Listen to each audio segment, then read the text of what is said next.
Hi, students. This is Dr. Machaka Banyulo, and I'm just here to talk to you about the course just in a little kind of overview way that helps you with things like pacing and other practical stuff. So we're not going to get into like an extreme level of detail, but this will give you, I hope, an overview, kind of like a roadmap of how things work and what my expectations are. And the best way to do that is just to go ahead and take you to Canvas. So um, the way that things are structured is that I am we've got two things going on. One is that this is an abbreviated course, it's a summer course, so it's shorter, and in that sense, it's going to feel faster.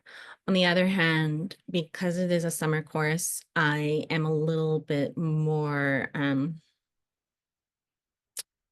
relaxed about things that you keep up to your discretion in terms of pacing. However, keep in mind that all of your work needs to be submitted to me by the last day of classes, which is June 27th. With that in mind, these are the important takeaways for you on how to complete the course. I have set things up here so that you can see how I recommend completing things uh, in X order, X due date. You'll definitely want to use this order. If you want to have some flexibility on due dates, that's okay too. But this is my strong recommendation for how you pace yourself. Now, all of that being said, let's just get into particulars. By June 1st, you'll want to, if you're taking, my guidance, have completed all the prerequisite chapters for assessment one. They're listed here, and then assessment one itself. And I give you a note here to tell you, okay, in your modules, look for lesson modules 1 through 4, and that will give you some of the material guidance. By June 8th, I think you should complete prerequisite chapters for assessment 2, which here that is listed US chapter 14, 12, and 11, and assessment 2. And I tell you to, in your modules, look at lesson 5 through 7. By June 15th, I suggest that you complete, that's a typo, I'll fix that, assessment 3's prerequisite chapters, which are 6 through 10, and Texas chapter 12. Here I tell you, refer below to lesson modules 8 through 10. Now, this is the part where I think pacing really comes in. Let's say that you didn't want to keep with this model, or you weren't able to for some reason. I would look at this week that is completed by June 22nd as a time to get in whatever you can. Also, a time to get started if you think it's useful on the remaining unit. So that's why I put here, please catch up and pace yourself for the completion dates on June 27th. Otherwise, what you've got, I'd recommend here is knocking out Canvas assignment number 1, Canvas assignment number 2, and then an outline of a letter to representative on any issue you care about. So just identify your representative. I give some guidelines on how to choose a topic you want to talk about, and I just want the outline by this point. All right. And then finally, complete by June 27th, which is the last course day, everything above, depending on how you've paced yourself. And Texas chapter 3 through 5 and 8 through 11, these are the corresponding lesson modules. And here is the sort of final assignment is your letter to your representative that will be written out. It's basically taking the outline here and turning it into a letter.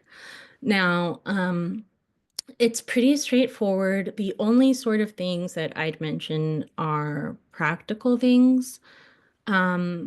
So for one, I periodically reopen assignments for people who have missed them. Now, what I'm doing is I've put like a section down here called assignment for McGraw-Hill reopening, and I'll check in and you can put in, I need X reopened, I need Y reopened, without penalty. However, when we're doing this and I'm checking in with you, I'm not going to be checking it like every day. So when you see that come up as an option, if you need something opened, you know, input that as quickly as you can. And also, when you're asking for something to be reopened, remember that the 27th is that last day. So kind of keep that in mind when you're thinking about things like reopening. So that's my recommendation for you. It's pretty self-explanatory. Like I said, the big thing in a summer course is that it's quick. Um, it's also the kind of thing where I'm not going to be demanding as many like extra flourishes from you as I normally would. Finally, just these two special notes at the top. When you're doing your McGraw-Hill assignments, you should use this part that says collection of all Connect assignment links, which is further down. That'll help you get there. For some reason that doesn't work, just go to the McGraw-Hill website itself. And then the special note too I put down is not to rely on your gradebook as an accurate real-time reflection of your course grade. Generally speaking, that's not a good idea. The best thing to do is to look at what your grades that you've been making in McGraw-Hill are. So all of that being said, you know, this is kind of what I've laid out. I don't expect it'll be too challenging. And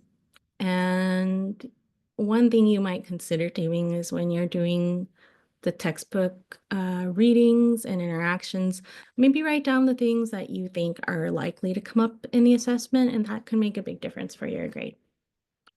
All right, so that is all I have to say. Thanks so much. Bye.